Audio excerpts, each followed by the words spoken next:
women that lift weights have been shown to have thicker dermal thickness. They also had better, obviously, muscle mass, which makes skin look tighter. One of the reasons that your skin is sagging as you age is that you lose a lot of the fat underneath your skin and muscle mass. And bone. And bone density. When you spike your cortisol early in the morning, your body kind of knows that it needs to lower cortisol throughout the day, and then it promotes a lower amount of cortisol throughout the day. Therefore, you're going to get less collagen breakdown through that. Today, we're excited to share with you another episode of Biohacking Beauty. Indeed. I am Anastasia. Amitay Eshel here. We're co-hosts of Biohacking Beauty and co-founders of... A few things. Nothing comes to mind at the moment. Yangus Skincare. Lev the Kid. Yes, Lev the Kid and Yangus Skincare, your topical arm of longevity. Thank you for being here with us today. Today, it's an interesting episode. We have been asked to prepare 5 habits, not skincare related, for skin health that we swear by. And we're going to share with each other. We didn't share the lists before with each other, so we're going to discuss it, exchange our 5 habits, and hopefully some of them are going to be useful for you guys. Yes. Okay. Fantastic. Do you want to start? Sure. So my first habit that has a really big ROI for skin health will be stabilizing your blood sugar.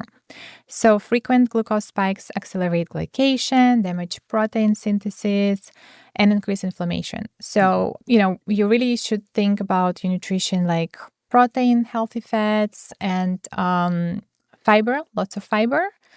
These are kind of like the 3 main pillars, I think about when cooking and ordering food at restaurants as well.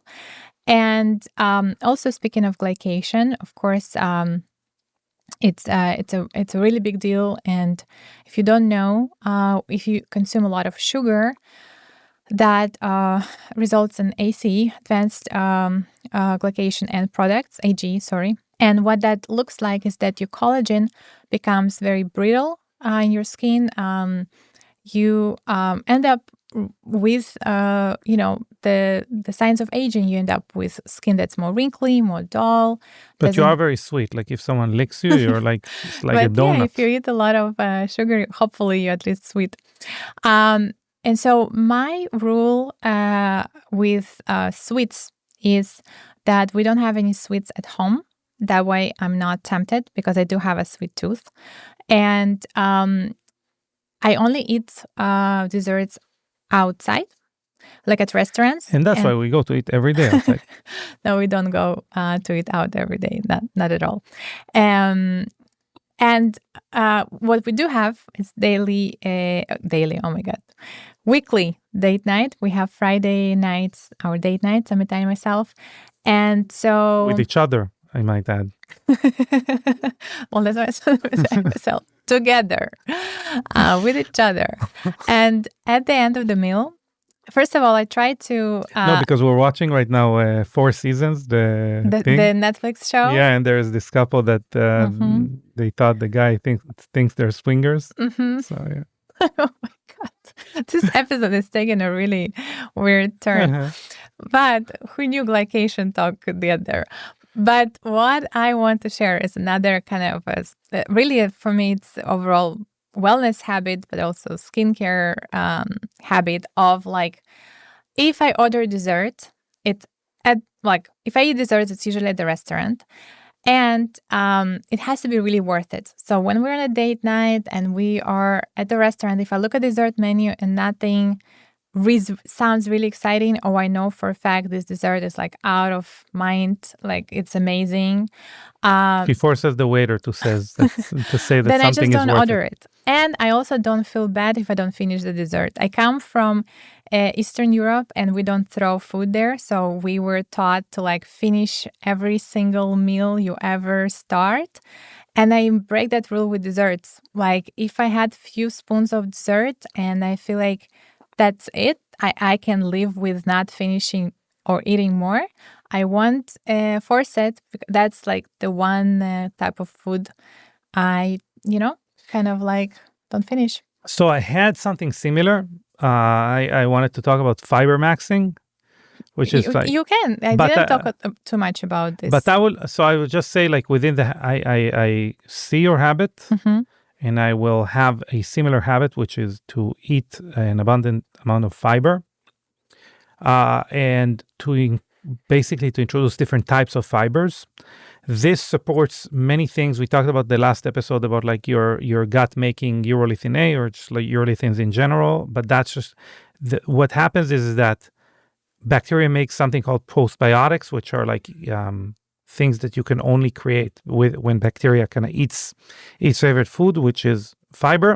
And it's very good for your skin and for cellular longevity as a whole. Another thing that that is a habit that I recommend within the confines of glycation and skin health is, at least for a period of time, wearing a glucose monitor, because that will be able to give you a real-time read of what foods with you specifically are more, you're more sensitive to them as far as like your insulin response. And insulin response is the litmus test of, basically like how much sugar you are getting into your circulation because of. It's interesting. Speaking of that, just a few days ago, Amber Berger posted that she was craving oatmeal, and she didn't have oatmeal in years. And so she made herself some oatmeal for breakfast, but she has the continuous glucose monitor. And then she saw that the oatmeal doesn't love her back. Like, it gave her a huge spike. And so she was like, well, it was amazing, but that's why I didn't have it in years, and I won't have it in another few years. It's really not healthy for me. Saying if I ever open a restaurant, I'm going to dedicate one of the meals to Amber Burger, and it will be the Amber Burger. Did I say burger? Yeah, that's her name, Amber Burger. Yeah, but it's spelled not like burger. But anyway, Amber, on the menu it's going to be. Anyway, Amber, if you're listening, we love you. Thank you so much for being our friend and getting through all the jokes. Okay. All the jokes first. All right. My tip, my habit, wellness habit that translates to skin health, number 2, would be lifting weights at least 2-3 times a week.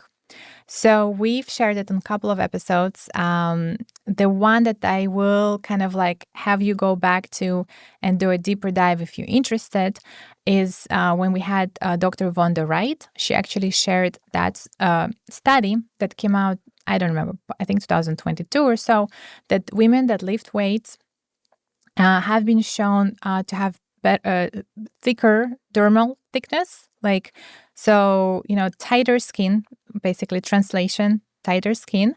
They also had better, obviously, muscle mass, which makes your also skin kind of like look tighter. It sits on better structure. And that's what also happens.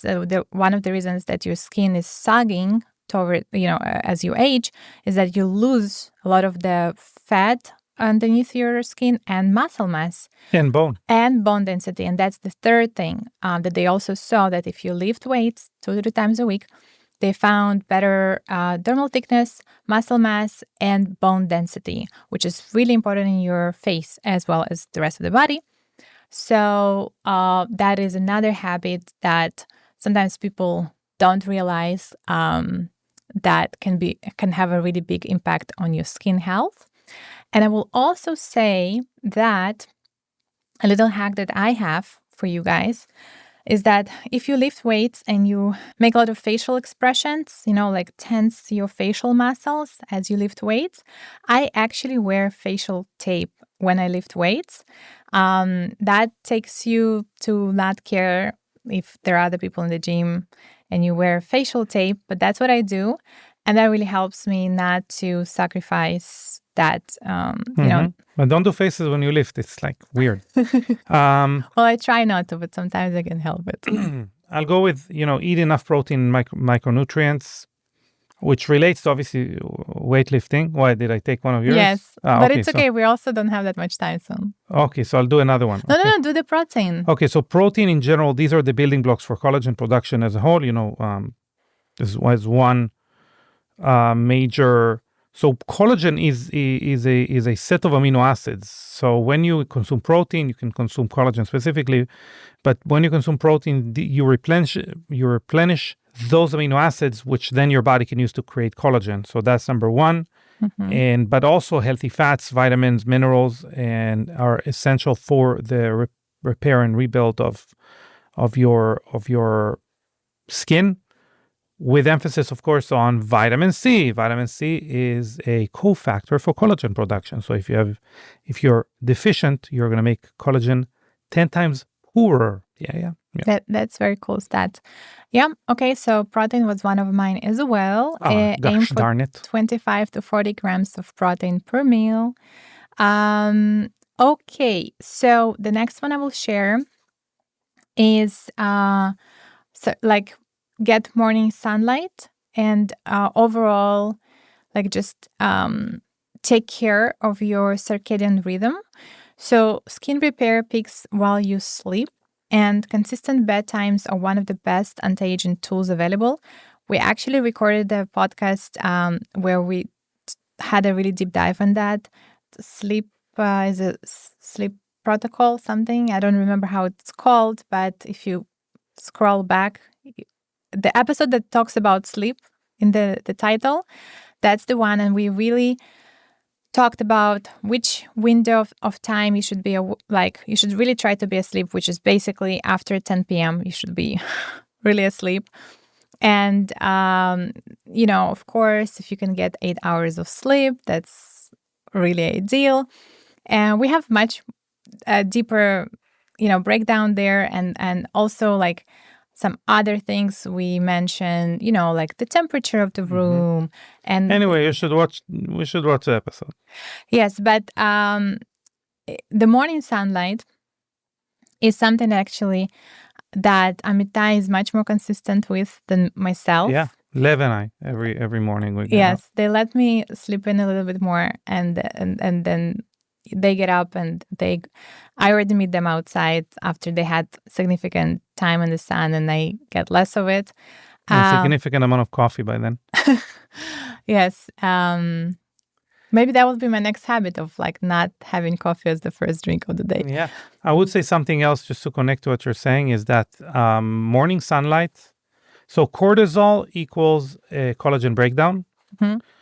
And what happens when you expose your eyes early in the morning to the sun, you're spiking your cortisol, which is you would think is counterproductive. However, when you spike your cortisol early in the morning, your body kind of knows that it needs to lower cortisol throughout the day. It's not really just this is not the real medical definition over here, but we're going to go with that for me to explain it super simply. And then it kind of fosters a lower, or, it promotes a lower amount of cortisol throughout the day. So the area under the curve, if you would, the amount of cortisol your system is running on through the entire day is lower, and therefore you're going to get less collagen breakdown through that. So it's just an important little tidbit there. Okay, your next habit. All right, so I will go with peptides. Hey. So this is something I do specifically. So right now I'm running the Glow stack, which is, I do kind of an advanced glow stack, advanced glow stack, which I separate the peptides because they have different times where you need to take them. But basically, it'll be GHKCU, TB4 or TB500, and BPC 157 and KPV. I also not at the moment. I also do tesamorelin right now, but not at the moment. Peptide that's really good for skin health would be MOTS-C. Another one would be everything I said right now. I specifically inject them. 5-amino 1-MQ. 5-amino 1-MQ is an NAD boosting peptide that you can actually take orally. And another one that's mitochondria specific that you could take orally. It's very, very new. I'm actually not sure. I get a beta version of it because we know the guy that is the investor in the company, but it's called PEP19. and PEP19 browns white fat, so it improves mitochondrial function. So all of those are very important for how your skin ages. So yeah, I don't know if PEP19 is available yet, but... Okay.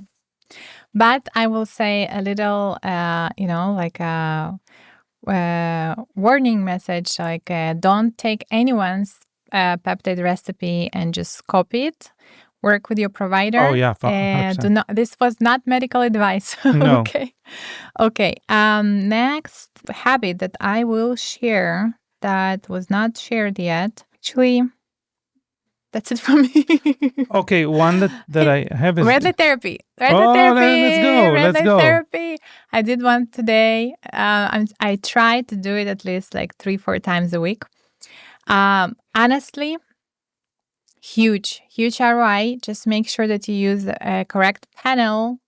We talked so much in previous episodes about... Shout out to Ladder too. What you need to look for in the panel. But make sure that the power and the wavelength is what actually clinically evidence... Clinically supported. And then when you did your homework and you got the right device, stay consistent. But the good news for you is that if you're going to use blue peptide spray, followed by Ladder, 2 products that we make, you will get much better results from red light therapy. So it's the stacking red light therapy with Ladder, with our light activated DNA repair serum. We already have amazing before and after for acne patients, for example. And then, of course, it's amazing to bring down inflammation. So actually, I had a photo shoot recently, and